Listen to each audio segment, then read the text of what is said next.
Iran সমর্থিত লেবাননের সশস্ত্র গোষ্ঠী হিজবুল্লাহর সঙ্গে যুদ্ধবিরতি চলছে বর্বর ইসরায়েলের। ধারণা করা হচ্ছিল দখলদার সামরিক বাহিনী যুদ্ধবিরতির এই ৬০ দিনে নৃশংসতা থেকে বিরত থাকবে, কিন্তু লেবাননে যুদ্ধবিরতি চুক্তি কার্যকর হওয়ার ৪ দিন অতিবাহিত হলেও ইসরায়েলি বাহিনী অব্যাহতভাবে এ চুক্তি লঙ্ঘন করে চলেছে।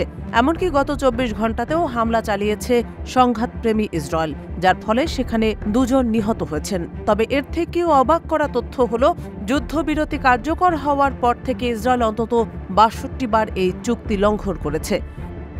লেবানন থেকে পাওয়া প্রতিবেদনগুলোর বরাতে ১ ডিসেম্বর রবিবার লন্ডন ভিত্তিক আরবি সংবাদ মাধ্যম আল আরবি আল জাদিদ এ খবর জানিয়েছে। সংবাদ মাধ্যমটি জানিয়েছে, শনিবার গভীর রাতে এবং রবিবার ভোরে ইসরায়েলি বাহিনী দক্ষিণ লেবাননের আল খিয়াম শহরে আর্টিলারি হামলা চালায়। এছাড়াও যুদ্ধবিরতি কার্যকর হওয়ার পর থেকে প্রথমবারের মতো ইসরায়েলি ড্রোনগুলো লেবাননের রাজধানী বৈরুত এবং এর দক্ষিণ অঞ্চলের উপর দিয়ে স্বল্প উচ্চতায় উড়ে গেছে। ড্রোনগুলো বৈরুতের উত্তর পূর্বে বালবেক শহরের উপরেও স্বল্প উচ্চতায় উঠতে দেখা গেছে।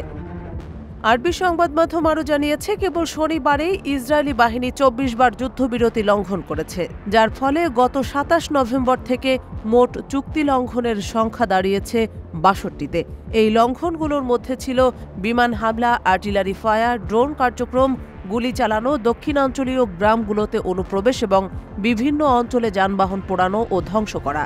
ক্ষতিগ্রস্ত এলাকাগুলোর মধ্যে রয়েছে আইতরুন, বিনত জাবাইল এবং আল মুতাইল অঞ্চল। আল আরবি আল জাদিদ জানায়, এই যুদ্ধবিরতি লঙ্ঘনের ফলে এখন পর্যন্ত অন্তত ২ জন লেবানিজ নিহত এবং আরও ১০ জন আহত হয়েছেন।